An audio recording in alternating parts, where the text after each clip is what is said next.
Hello बच्चों, आज हम सीखेंगे भाषा क्या है। देखो, पहली पिक्चर में लड़का अपनी माँ को बोल रहा है, माँ बहुत भूख लगी है। माँ उसकी बातों को सुनकर कह रही है, बेटा पहले हाथ मुंह धो लो, मैंने तुम्हारे लिए हलवा बनाया है।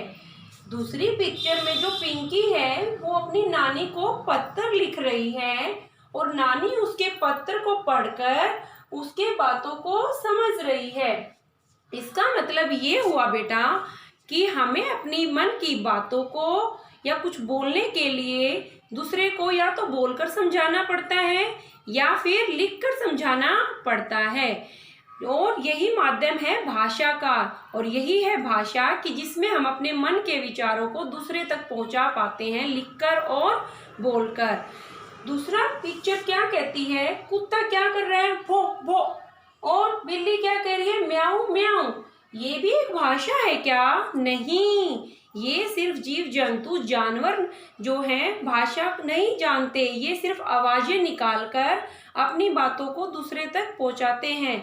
जैसे कि शेर दहाड़ता है, चिड़िया चींची करती है खाना मांगने के लिए, तो उसकी मम्मी समझ जाती है कि चिड़िया चींची चींची कर रही है तो वो खाना मांग रही है। लेकिन ये भाषा नहीं है, भाषा को सिर्फ मनुष्य ही जानता है और उसके शुद्ध रूप से वो उसको लिखना और बोलना सीख पाता है।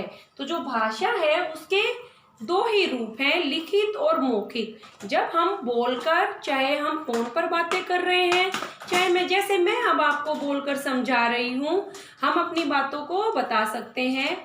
दूसरा है लिखकर, चाहे हम कॉपी में लिखें, पत्र में लिखें, फोन में चैट करके लिखें, लिखकर हम अपनी बातों को दूसरे तक पहुंचा सकते हैं, वो हमारी भाषा है।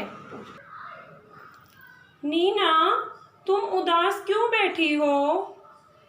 हाँ, बाहर जाना मुझे साथ है, मुझे खेलने के लिए पार्क में। तुम क्या बोल रही हो, कुछ समझ में नहीं आ रहा। बाहर जाना मुझे साथ है, मुझे खेलने के लिए पार्क में।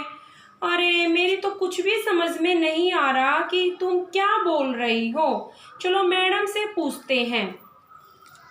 बेटा, नीना को व्याकरण का ज्ञान नहीं है, इसलिए वो कुछ भी बोल रही है। मैम, ये व्याकरण क्या होती है? बेटा, जैसे नीना बोल रही है, उसको यही नहीं पता कि हमें अपने शब्दों को कैसे क्रम में लगाना है, मात्राएं कहाँ लगानी है और कैसे बोलना है। इसलिए नीना की बातें हमें समझ में नहीं आती हैं और हम उसका जवाब नहीं दे पाते हैं। जैसे नीना बोलती है, मेरा बहन मुझसे छोटा है, तो सारी क्लास हा हा हा हा हंसती है। अरे हंसो मत बेटा, नीना ऐसे नहीं बोलते। आप एक लड़की हो तो आप ये बोलो, मेरी बहन मुझसे छोटी है। अब रोहन बताएगा, हाँ हम आइसक्रीम खाऊंगा।